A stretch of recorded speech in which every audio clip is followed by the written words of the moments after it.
Hi and welcome to Z Games. Recorded live at 4ZZZ Studios in Brisbane and broadcast nationally over the Community Radio Network, Z Games brings you the latest gaming news, reviews and interviews from across Australia and around the world. You're listening to Z Games, Australia's most beloved gaming radio show. We are coming to you live from the 4ZZZ Studios in Brisbane, or you might be listening to us around the nation on the Community Radio Network. I am Lee, and joining me in the studio for this episode, Jody Macgregor. Hello. Ms. Candi Payne. Hi. And of course, Razor, who owns this show. Hello. There he is. Razor, what is happening on this episode? Lee, you and I have been playing Bloodborne. Yeah. Sweet PS4 game with demons and knives. Witches. Blood. Seems like there's a lot of that in it. Yep. Yes. So we'll be discussing that towards the end of this episode. Mm-hmm. But before that, we have a special guest. Two special guests, in fact. They are the creators of a card game called Rise to Power. Mm-hmm. Alistair and Alan. Yes, so we'll be talking with them all about that pretty shortly. Right. But let's get this episode started with the weekend gaming news headlines with Ms. Candi Payne, who is rejoining us after illness. You make it sound like... you make that sound terrible. I had laryngitis, which is not conducive to a radio show with no voice. Better. Thanks, everyone. I think we may have said you were dead. Your illness. You made it sound horrible. I'm good. Thanks, everyone. News. The next Deus Ex game is in development for the PC, Xbox One and PlayStation 4. Russian gaming blog Konobu published leaked artwork for the game, which will be called Deus Ex Mankind Divided.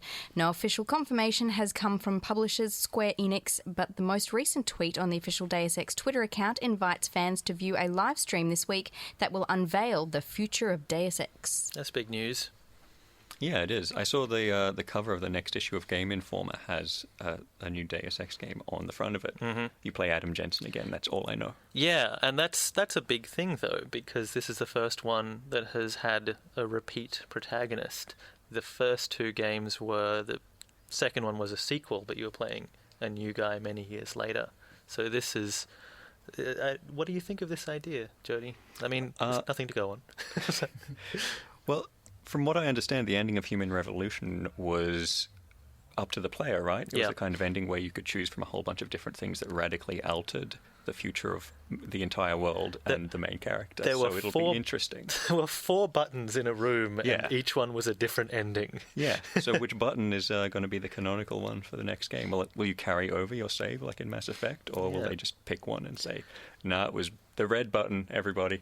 That was the real one." What I liked about the second Deus Ex game was that they decided that all of the endings were canon, which meant that there were like 3 different kinds of cybernetic holocaust that hit the world. That happened in the Elder Scrolls with Morrowind. Its endings, all of them happened, and that's just simultaneously. Right. Yeah. Well, looking forward to finding out anything more about this. Mm-hmm. Hope it's good. I'm as excited as you guys about the new Deus Ex game, but I always think it's a bit of a shame when this information leaks. Yeah. Because it kind of deprives these guys who have been working on this game for a very long time the chance to unveil it, you know, to the world in the way that they envisioned. I'm sure they had something like totally kick-ass planned for the live stream that's happening tomorrow. And, you know, the surprise is ruined now.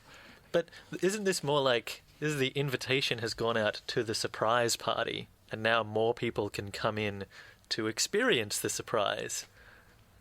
I guess that's true. You know, like, I wouldn't have paid attention to Square Enix having a live stream tomorrow because I saw a picture of it and it looks like there's going to be actors doing things.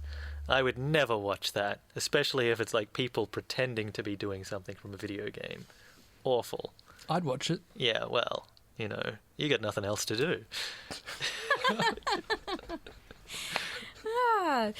2K Games will extend online support for NBA 2K14 after facing heavy backlash over the decision to shut down the servers 16 months after launching the game. The servers were closed at the end of March. Due to the fact the single-player mode required the console to check in with service at the beginning of every play session, players found that their single-player career mode games were unplayable. A statement by 2K Games read, "Beginning today, we are extending the support of all NBA 2K servers from 18 to 27 months following each March release, giving our players more time to experience and enjoy the highest-rated NBA simulation video game franchise. Ray, we were discussing this earlier, and I think the conclusion that we reached was that this is kind of rubbish, right? Totally is. Yeah. Yeah, I mean, you buy a game, you expect to be able to play it for, I don't know, indefinitely, right? Right. Isn't that the kind of agreement that you come to? Especially, like, the single-player bit. That should work. Totally. I mean, 16 months later, the stuff gets shut down, and you can't play your career but that you've been spending 16 months on. I mean, that's rubbish. But if you give me $100, I'll let you play the new one, and you can do all that again. Yeah, well, that's it. I mean, it ties in with the release of NBA 2K15, which is, of course, available now. So, yeah, that's convenient. Yeah, but, you know, the oldest of games are still new to people that haven't had a chance to play them yet, or haven't finished, or haven't got the most out of it yet. So 16 months is a bit rubbish. All right, that's it for this week in Gaming News Headlines. You were listening to Z Games. That was Catabustany with Walking with the Ghost, which was used in a trailer for, what was it, a Warhammer 40k game? Yeah, the next space opera game, Deathwing. Right. Before that, we also heard .ay with Specific Emotion. We are joined in the studio now by Alistair and Alan from Rule and Make. Guys, welcome. G'day. Yeah, hi guys. Excellent. They are very close right now because we are short on microphones. Sorry, guys. It's all good. So you guys have recently launched a board game called Rise to Power, and you have another Kickstarter that has just finished up for that. So tell us about Rule and Make. Tell us, how did you decide to get into the world of making stuff for nerds in the physical realm? It's actually started with Alistair's my interest in wanting to make a digital game. And it turns out making digital games is hard and cost a lot of money. Yeah, we've heard that. Yeah.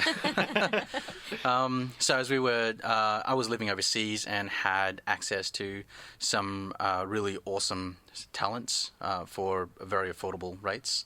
So it was a very good experience for me to actually start talking about to people, getting the theme stories and all that. And my idea was to actually make a digital game. And as closer to actually having to work on the tech side of things, it became it dawned on us that it was really expensive to get off the ground. And we sort of approached publishers and stuff like that. But that sort of didn't pan out too well because I had to come back to Australia. And when that happened, I didn't want to let the whatever work that we've already done go. So Alistair sort of came on board. At that time, we sort of worked on the digital game, realized that we couldn't do it just by ourselves either. And we left that for 3 months. And then when we came back, Alistair had the idea of actually turning it into something that I was actually really into, which was tabletop games. Mm-hmm. So he said, well, is it something that we can actually turn into that format? And we said, yeah, it works really well. So that's sort of how it transitioned into Rise to Power, the card game that you see now. Great, cool. So how much is Rise to Power now, like that original idea for a video game that you had? Absolutely nothing alike. Originally, the game was actually made as a like a nomadic sort of post-apocalyptic world. Yeah, vastly different to what we have now. Now it's a utopian, futuristic city-building game, so it's got nothing, like thematically, there's nothing alike. But it was actually, we were talking about the post-apocalyptic nomadic world and how that sort of, what was the world like before then? And that's sort of where Rise to Power came about. Yeah. That's interesting. I would have imagined it as some kind of a SimCity kind of thing because it's about city building. Yes. Well, it was more that at that time I was really into a board game called Power Grid. And we were playing, I was playing Power Grid and Suburbia, I think, yeah. So those are the two, basically. So I was really into that side of gameplay. Mm-hmm. And so when we talked about the story and it was going to be like the world had, this sort of post-apocalyptic, before the world sort of ended, what was it going to be like? It was the height of the technology. And so I thought, okay, well, power and sort of city buildings can come into it. So we married sort of my obsession at that time with the story, and so it just worked out. I've actually played Power Grid. It's a very German board game. It's called Funkenschlag in German. And it's one of those German board games where it sounds like it's about the most boring thing in the world, which is owning power stations. Yes, all of the designers' games start with F. Huh. Yes, that was it. That's his thing. He always starts with the F. It's German names for all of his games. But Rise to Power isn't like that. It isn't about just owning power stations, right? It's about powering an entire city and doing it competitively. Like, yes, you're actually able to, as we learned playing this game over the weekend, screw each other over a bit more. Yes. Than in Power Grid. You can actually steal things from the other players and use them to power your city. So that was what we wanted to take from the Power Grid or the Euro style of games. We wanted to sort of have that underlying sort of foundation, because those kind of games have very good balance and sort of good solid mechanics. But what the game misses, the thing that we want is player interaction, being able to sort of focus on other people's areas and sort of play around that with that sort of concept. So that's sort of like a marriage between the classical game design with the new sort of more player social aspect of game design. Yeah. It seems like Power Grid, not Power Grid, Rise to Power. Thank you for... You're welcome. That's fine. Rise to Power is... What I enjoy about it is that it actually is really quite easy to teach to other people. Like, I learnt it after I'd had a pint of beer, and then I taught it to these guys like 2 or 3 weeks later without having to put too much thought into it. It starts off very simple, and then as you play you realize the complexity that's there, but everything is still, as a result of these quite simple rules. But it seems like it would be very easy to over-design sort of thing and to keep including new elements, particularly when you are dealing with a theme of building a city to expand off into space, that sort of thing. Like, how did you stop yourself from making the game? Well, Alan didn't really stop himself. I stopped Alan. It was many iterations and lots of what-if scenarios that had to be reined back in. And there was definitely scope creep, just like you would in the video game world. It happens in board gaming as well. I think, it's basically I'm the passionate designer who likes to throw crazy ideas. Only 20% of them sometimes work. And it's Alistair's job to actually look at that and say, that's dumb. Yeah. In a nice way. I use those exact words. What is one of those ideas that you said, nah, maybe leave that one out? Oh, jeez. Oh, there's a lot of them. There's, off the top of my head, the penalty thing. Yeah, probably like anything related to negative points. So earning negative points in a board game is really not that fun. Unless you're German and you like that style, like Agricola is one example. That's a very Euro thing. But there's a few ideas there with sort of like dilapidated districts that detract from your score rather than give you points, that sort of thing. But we had to be very mindful of the audience we were making the game for, and it definitely wasn't hardcore Euro gamers that we were designing for. Also, ultimately, we didn't find that style of game very enjoyable either. And a big part of the design process is saying, well, would I enjoy that? And often losing points does not equate to enjoyment.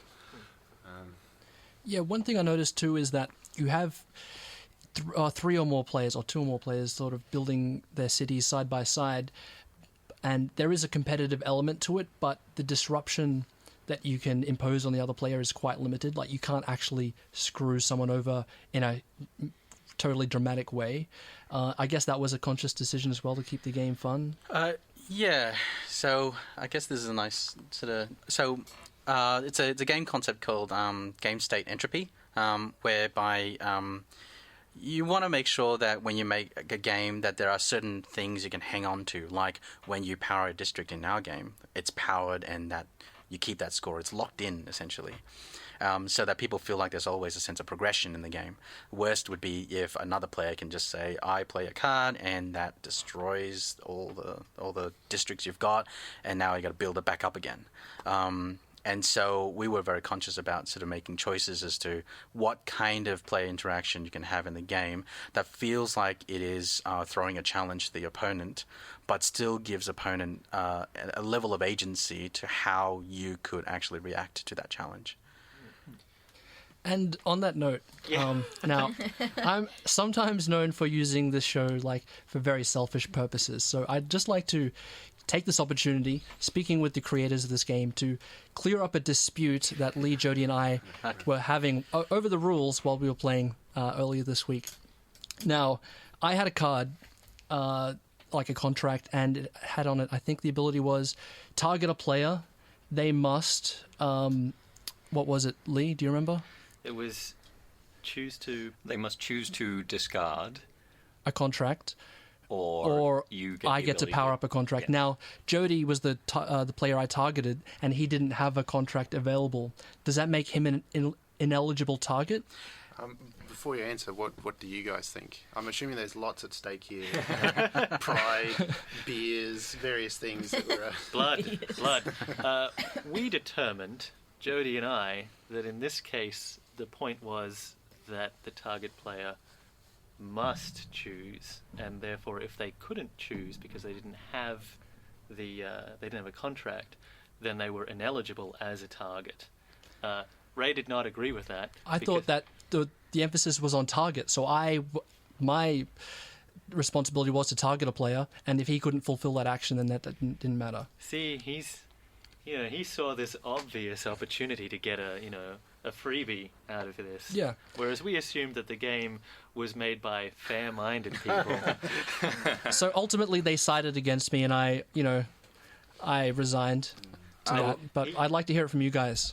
Okay, I will let Alistair answer, but I'll just give you a little preamble as to what the point of all the card is. Blue cards, they call the offshore district, are meant as a way to manipulate and to engineer a way to get what you want. If you've played Magic the Gathering before, yes, the blue cards. That's where I'm coming from. Yeah, I knew it.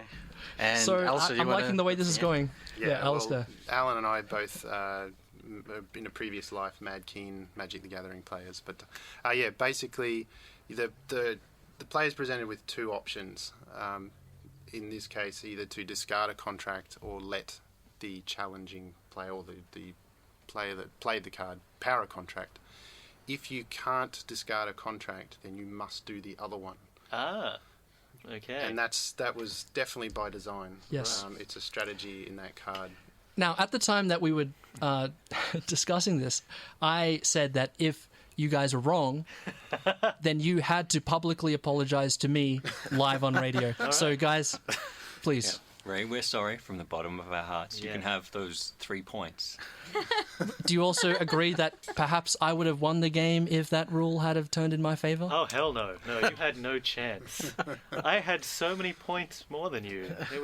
It was shameful, actually, watching you count your meager earnings at the end of the game. That was a critical play. I felt embarrassed. It was in my home. There you were with 6 points. We were in the 40s. That's a crap apology. No. That doesn't count. This isn't an apology. This is a slaughtering. I still feel bad about the fact that you lost so badly, and I'm sorry that happened also. But I'm sorry that we doubted you, because I guess you are the most devious person to little end. Look, whatever you just said doesn't matter. The fact was, I'm right, you're wrong. Well, I'm glad we got that settled. Yeah, that's a Pyrrhic victory for you then, isn't it? Okay, we've been chatting with Alan and Alistair, creators of Rise to Power, and we're going to talk about their new game that they're making, Entropy, that's coming out soon, right after this track. You guys have chosen a song to play tonight. What is this one? So this is for Entropy. We have created a lot of soundtrack for the game, and this one is for one of the characters, one of the worlds in the game. Hello and welcome back to Z Games. We are talking to Alan and Alistair of Rule and Maker Games, the designers of Rise to Power. You were just telling us about the game and how it works. How did you boil that down and pitch it to the people on Kickstarter? precisely and carefully. I don't know. Because it did quite well on Kickstarter, over $28,000. Yeah, for Rise to Power, yes, 28,000. We sort of knew that, I think, city building games and games with very easy to understand themes, and the themes actually explain or imply how the gameplay works, do really well on Kickstarter. Not only that, but also it has to look beautiful. So different to other mediums where you've got a little bit more time and space that you can sort of explain how the game plays and whatnot. Kickstarter is all about the visuals, and if you can explain how the game plays in a very short period of time, then typically they do really well. So we sort of just focused on those two areas. City building games, when you say city building, you kind of know what you're in for. And if you look at pretty pictures, then that's, I like city building and I like pretty pictures, and that sort of sold most people on it, I think. It is very attractive looking. Like, the cards have very nice sort of sci-fi novel cover sort of artwork on them, and then the components feel good in your hands, the little chips and stuff. But I know that you had some trouble with the manufacturing of those nice wooden counters. Yes, so Australia don't like wood. If you want to import wood, you want to make sure that they're fumigated properly. But as we found out, because living in Australia, we thought that fumigation is kind of like a given for all wooden products. As it turns out, no, it's mostly Australia. So the Chinese manufacturer didn't know, because they didn't do a lot of manufacturing and have them sort of exported into Australia. It's not something that's very common for them. So when we sort of went to the manufacturer and said, the customs guys want paperwork, they said, why? Then we knew that we were kind of in trouble. Yeah, no one flagged it in the process. The freight forwarder, our logistics agent, the manufacturer, no one flagged it as a potential problem. And then, it hit Australian customs, and we were kind of screwed, because customs, they just said, no, we're not letting it in. We will do several intensive examinations and give you several ridiculous options to how you can remedy this, involving gamma radiation, fumigation. How did the gamma radiation work out? Well, it supercharged our game. So thankfully, thankfully it all had a happy ending. So, but not without sort of interesting solutions from the manufacturer, which involved counterfeit certificates. So when we approached the manufacturer and said, this is a problem for us, the response via email was, that's okay, give us $150 and we'll give you a counterfeit certificate. My first reaction was, why the heck are you telling me that? Just say it costs $150 and give us a certificate. Why do you have to put in there that it's counterfeit? Ignorance is bliss, right? So that kind of took that off the table. There's no plausible deniability left. That was the cause of much frustration and anxiety. But luckily, the freight forwarder approached the customs in person, refiled the paperwork, and customs just let it through. So that was all good in the end. You had a similar issue with Texas as well, right? Texas was America's an interesting one. They X-ray every single container that comes through the port. That's in LA. That held us up for probably 4 weeks. Someone didn't file their paperwork properly in our same container, so we then got offloaded to a secret facility somewhere where it was put down for an intensive examination, which I don't really know what that means, but it was intense apparently. More gamma radiation, probably. More radiation, yeah. Eventually, after about 4 weeks, it got put on a truck and sent to Texas. We thought we were in the clear, and then Texas decided that, you know what, we're going to do another examination of the thing that LA just did an intensive examination of. They look for drugs and other contraband. It's not so much to do with They thought the game was Rise to Powder, but it was yes. There's your next game right there. So I imagine your upcoming game does not feature any wood components then? No, but we don't. But if we did, we make sure that to tell the manufacturer you have to get your stuff fumigated. Yeah, or at least don't tell us. Yes, at least. The fakery. Yeah, exactly. Yeah, so I think that the new game, we've sort of learned a lot from our previous campaign. And for this game, for Rise to Power, we had 852 backers. For this one, we have 2034, which actually a lot of people bulk sort of bought multiple copies, so it turns out to be more closer to about 3,000 copies that have been pledged, which, like in the Australian tabletop sort of category for Kickstarter campaigns, it's the most funded, most number of backers in the category, which sort of is very. It's a lot of pressure because, before it's like, well, 800. If we make a mistake, then 800 people are going to be annoyed at us. Now it's like more like 3,000 people around the world are going to be really annoyed if we don't do it right. So it's good to see this many backers sort of want to sort of put faith in our game, but it's also a lot of responsibility. Congratulations on that record as well. That's quite a big deal to be able to penetrate, the global gaming market from Australia. So well done. Yes, thank you. Thanks. Yeah, so we played Rise to Power early in the weekend. I had a really good time with it. I can wholeheartedly recommend it.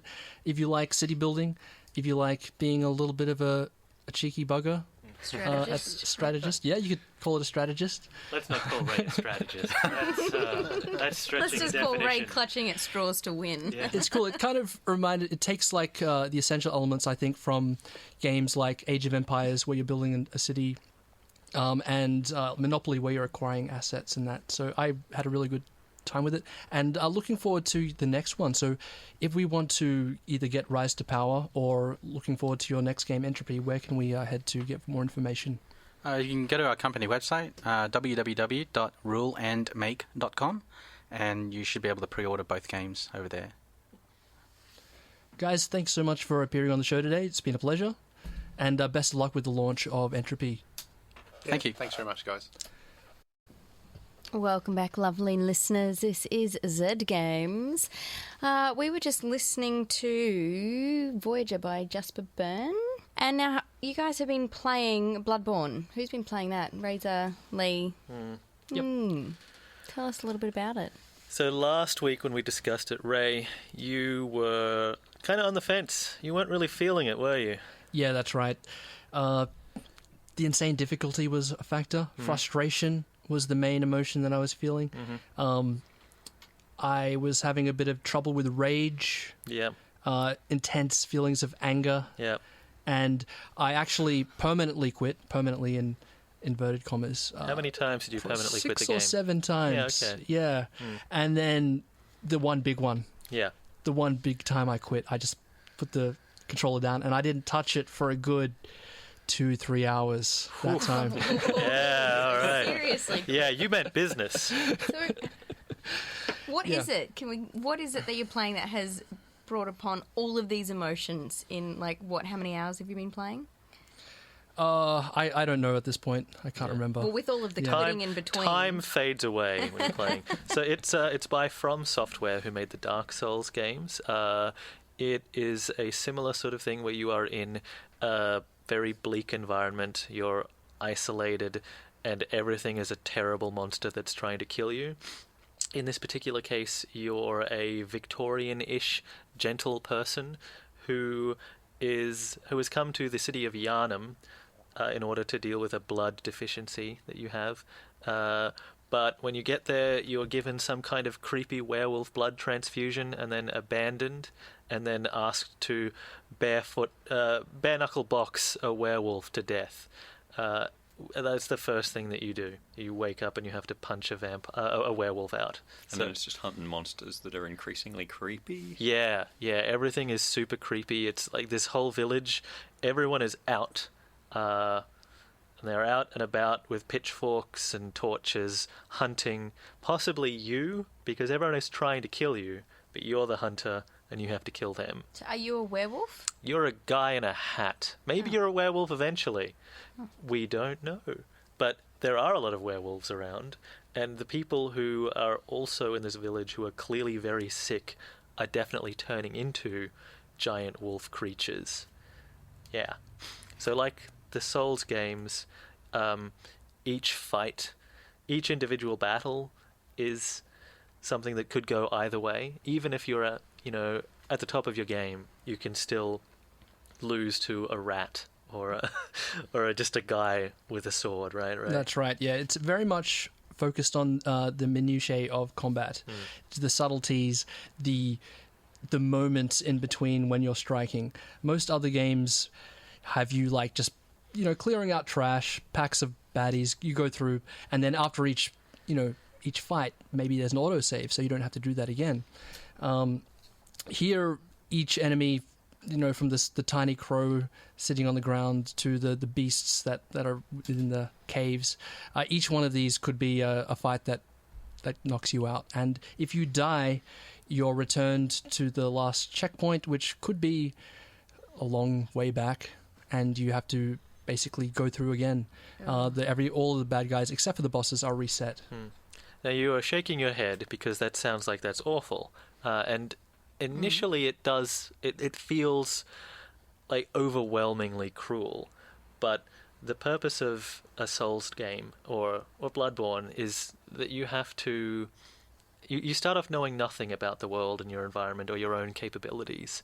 And as you play, as you start to progress, you gain confidence and you gain information until you master each location. And so, whereas other games will have you acquiring new items that boost your powers, in Bloodborne, what happens is that you, the player, just get better at the game, and you actually start to know how to defeat these things. And suddenly things that were like impossible, huge hunchbacks that hit you in the face with a brick the size of a human's torso, those guys are chumps now, Ray, right? That's right. Yeah. Yeah, look, while I was rage quitting Bloodborne, I went and played Dragon Age Inquisition, sort of to cool off. And when I was doing that, in between lamenting at what a huge nerd I'd become, I realized that they are two very different approaches to game design. Dragon Age Inquisition is a game that you complete, and Bloodborne is a game that you beat. Yeah. It's that very old school mentality where the game is the enemy. Like, remember, in the arcade days, when the only way you could play a video game was in the arcade, you had to pump money in, and the machine was your enemy. It would do everything it could to make you lose and then put more money in. And it didn't care if you died on the first enemy. Big deal. Put 20 more cents in, mofo. 20 cents? Where were you playing? He was young. In the 80s. Fair enough. So yeah, it's that very old school mentality where this game's not going to hold your hand. If you're not up to the challenge, go buy a Slurpee and go home. And that's off-putting initially, right? Because you are used to a game saying, here's how to get to the end. Thanks. Whereas this game, I think, does something different, which is it treats you as an equal. And it says, we've got all this cool stuff here. If you can beat me, I'll let you look at it. And that is a very different thing to encounter out in the wild. Most games don't do that. And it really looks nice. Yeah. I don't know if this would be a game for me, but just watching you guys play it, I really liked just that experience because it meant I could look at the things without having to actually, learn how to swing a giant saw or whatever you were actually doing myself. Yeah. This Victorian London, it actually seems like a pretty big place. Maybe it just gives that impression with the way it's laid out, but it's like this grimy Victorian London kind of place where everything is awful, except the buildings are all these like Tudor houses with peaked roofs.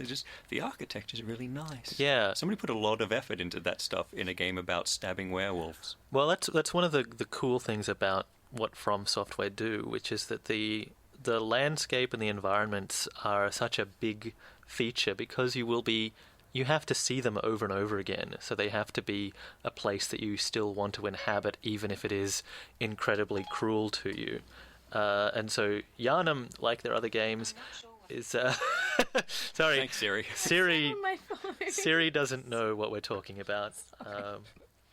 That's Sorry. fine. Yeah. Yharnam is a big, intricately designed city that seems to loop back in on itself. One of the real joys of the game is when you are trying to press through a really difficult part and you finally overcome the tremendous threat and discover a shortcut that will take you right back to the point where you respawn when you die anyway. And so suddenly this thing isn't just like this endless horror tube, it's actually a maze. An endless horror maze. An endless horror maze. But one that you found your way through. That's right. Now you can like push through the walls. Yeah, yes. So it the way that I enjoy playing is that you take this like deep sea divers mentality, because you don't know the environment at all to begin with, and that's terrifying. We were talking about this earlier, Ray, actually, and maybe you want to explain your interaction with the sewers, perhaps. Yeah, so at the start the game really frustrated me.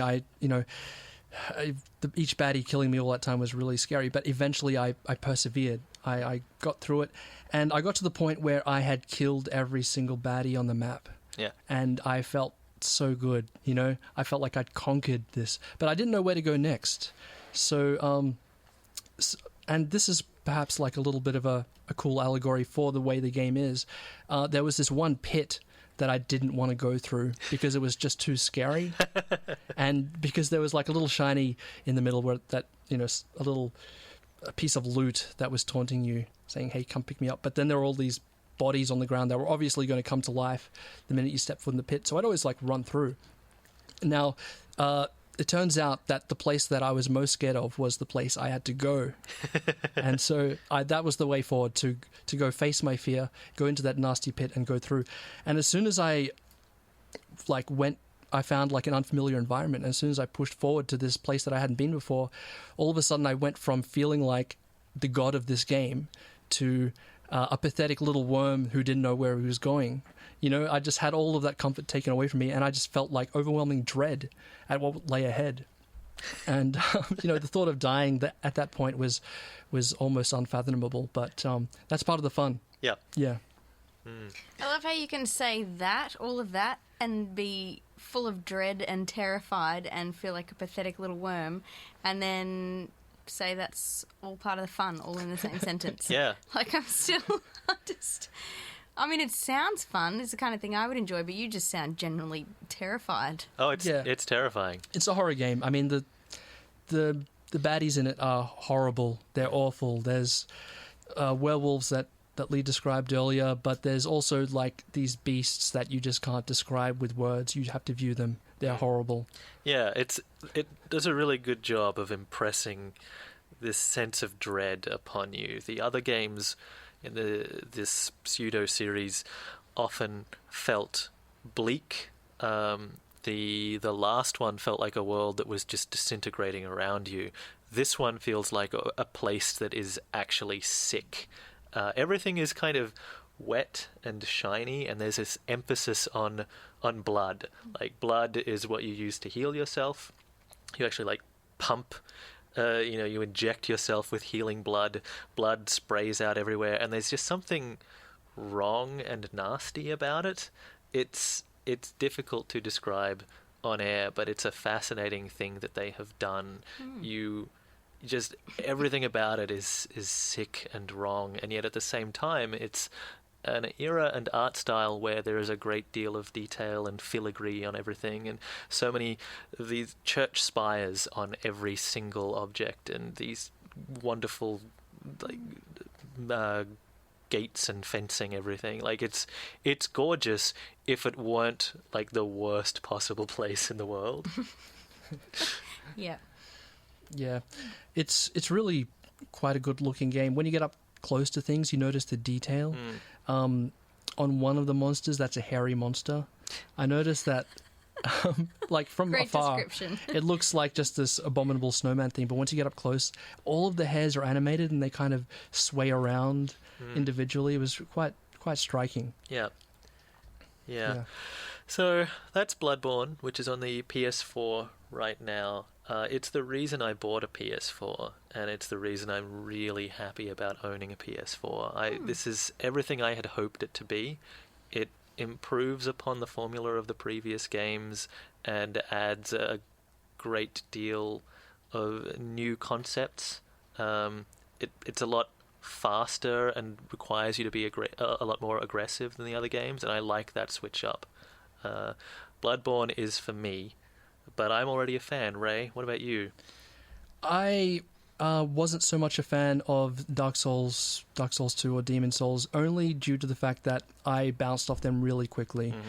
I was determined to put a bit more effort into Bloodborne so I could sort of see what everyone was raving about, and I'm really glad I did, because I can tell that there's a really enjoyable experience there that comes from, like, not only overcoming challenges in the game, but also overcoming challenges in yourself. I know it sounds cliched and crap, but you really have to...